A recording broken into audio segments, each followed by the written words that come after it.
तो साइंस की हम बात कर रहे थे और साइंस की इस प्लेलिस्ट में कुछ वीडियो हमने पहले ही पोस्ट कर दिए, तो उनके लिंक मैं नीचे अपने डिस्क्रिप्शन में डाल दूंगा, वहाँ से जाकर आप उसे देख सकते हो। और इसके अंदर हम बात करने वाले हैं कोणीय वेग की।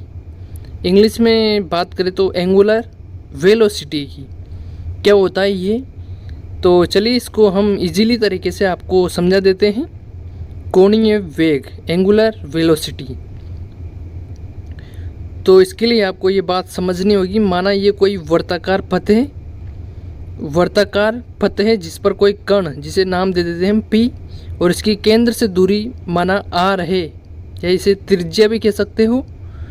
ये कण इस वर्ताकार पथ पर गति कर रहा है ऐसे, माना कुछ समय पश्चात ये यहाँ से चलकर यहाँ आ जाता है, तो इसे टाइम दे देते हैं, माना ये 1 सेकंड के अंदर यहाँ से चलकर यहाँ आ गया, 1 सेकंड के अंदर यहाँ से यहाँ आ जाता है, और यहाँ से इसकी त्रिज्या वही R, मतलब कि ये यहाँ से यहाँ तक कुछ कोण पर घूम जाती है। केंद्र से मिलाने वाली रेखा कुछ कोण पर घूम जाती है। तो इसकी परिभाषा आप अपने शब्दों में लिख सकते हो, जैसे कि हम आपको बता देते हैं। माना कोई कण वर्ताकार पथ पर गति कर रहा है, इस वर्ताकार पथ पर कोई कण P, जिसको नाम दिया है, ये गति कर रहा है, तो ये 1 सेकंड में केंद्र से मिलाने वाली रेखा, जैसे कि हम आपको लिखकर बता देते हैं, 1 सेकंड में जितने कोण पर ये रेखा जो केंद्र से मिला रही है, मतलब कि जिसकी त्रिज्या R है, जितने कोण पर घूम जाती है, ये इसका कोणीय वेग कहलाता है। तो कोणीय वेग की परिभाषा आप अपने शब्दों में लिख सकते हो, जैसे कि हम आपको इधर लिखकर बता देते हैं पूरी परिभाषा, मतलब कि डेफिनेशन कोणीय वेग की। तो इसकी परिभाषा हो जाएगी, वर्ताकार मार्ग पर गतिशील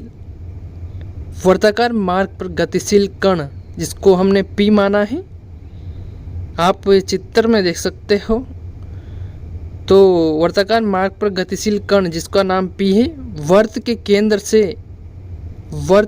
केंद्र से मिलाने वाली रेखा, जिसका नाम सेंटर तो O दे दिया, तो OP ये रेखा हो जाएगी, वर्त के केंद्र से मिलाने वाली रेखा OP 1 सेकंड में जितने कोण पर घूम जाती है, तो कोण हमने थीटा माना है, तो 1 सेकंड में जितने कोण पर घूम जाती है, यही इसका कोणीय वेग कहलाता है, मतलब कि एंगुलर वेलोसिटी कहलाती है।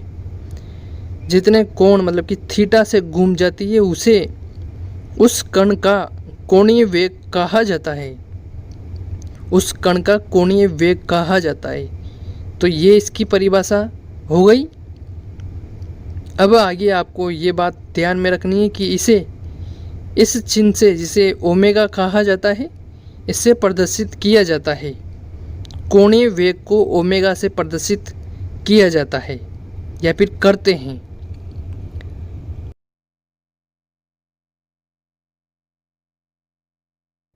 अब आपको आगे ये बात ध्यान में रखनी है, जैसे एग्जाम्पल के रूप में समझे तो चित्र में, मतलब कि डायग्राम में आपको OP नज़र आ रही है, या फिर त्रिज्या बोल सकते हो, जिसको R नाम दिया है। तो OP T सेकंड में, थीटा रेडियन क्यों लिखा, क्योंकि कोण का मात्रक रेडियन होता है, तो इसे इसलिए रेडियन लिखा। तो थीटा रेडियन से घूम जाती है, तो कोणीय वेग, तो इसका कोणीय वेग मतलब कि चित्र में OP T सेकंड में थीटा रेडियन से घूम जाती है, तो कोणीय वेग हो जाएगा ओमेगा बराबर थीटा अपॉन टी।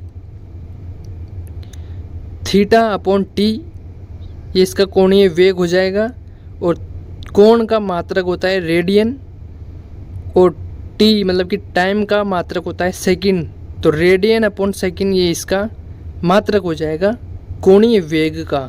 तो उम्मीद करते हैं आपको ये बात समझ में आई होगी। अब आगे बात करते हैं अगली।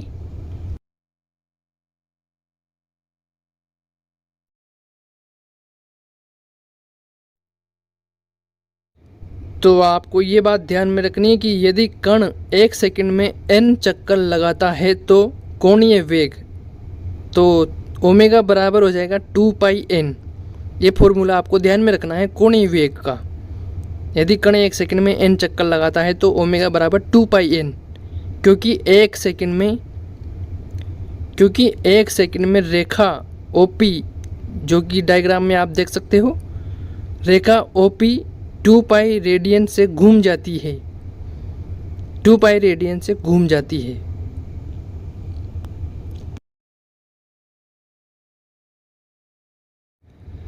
अब इसी के चलते आगे चलते हैं तो आपको कुछ बातें और ध्यान में रखनी है। यदि वर्ताकार मार्ग की त्रिज्या r है, जो कि हमने माना है, OP आप देख सकते हो डायग्राम में, OP बराबर r, तो यदि वर्ताकार मार्ग की त्रिज्या r है, ये त्रिज्या आप देख सकते हो, तो यदि वर्ताकार मार्ग की त्रिज्या r है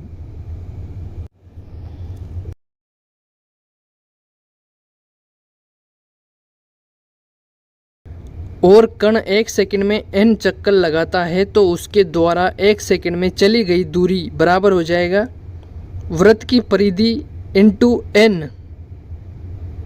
1 सेकंड में चली गई दूरी बराबर वृत्त की परिधि इंटू n। वृत्त की परिधि का फॉर्मूला आपको ध्यान में होना चाहिए 2πr। वृत्त की परिधि का फॉर्मूला होता है 2πr, तो 2πr इंटू n, तो 2πrn, ये आपको ध्यान में रखना है। अतः कण का रेखीय वेग हो जाएगा। आपको रेखीय वेग का फॉर्मूला ध्यान में होना चाहिए v बराबर 2πrn, तो v 2πn को इधर लाते हैं, r को इधर ले आते हैं, जगह एक्सचेंज कर दी, तो 2πn अभी हमने ऊपर लिखा है फॉर्मूला। 2πn बराबर होता है ओमेगा, मतलब कि कोणीय वेग, तो v बराबर, इसको ओमेगा भी लिख सकते हैं, 2πn बराबर ओमेगा होता है। तो रेखीय वेग बराबर हो जाएगा आपका कोणीय वेग इंटू त्रिज्या। ये नया फॉर्मूला आ गया आपका रेखीय वेग का, कोणीय वेग इंटू त्रिज्या। तो उम्मीद करते हैं आपको ये बातें समझ में आई हो तो आप हमारे चैनल को सब्सक्राइब भी कर सकते हो। मिलते हैं अगले टॉपिक पर अगली वीडियो में नई चीज़ के साथ। तो 2πr को हम ओमेगा लिख सकते हैं, तो v बराबर ओमेगा इंटू r। आज की वीडियो में इतना ही।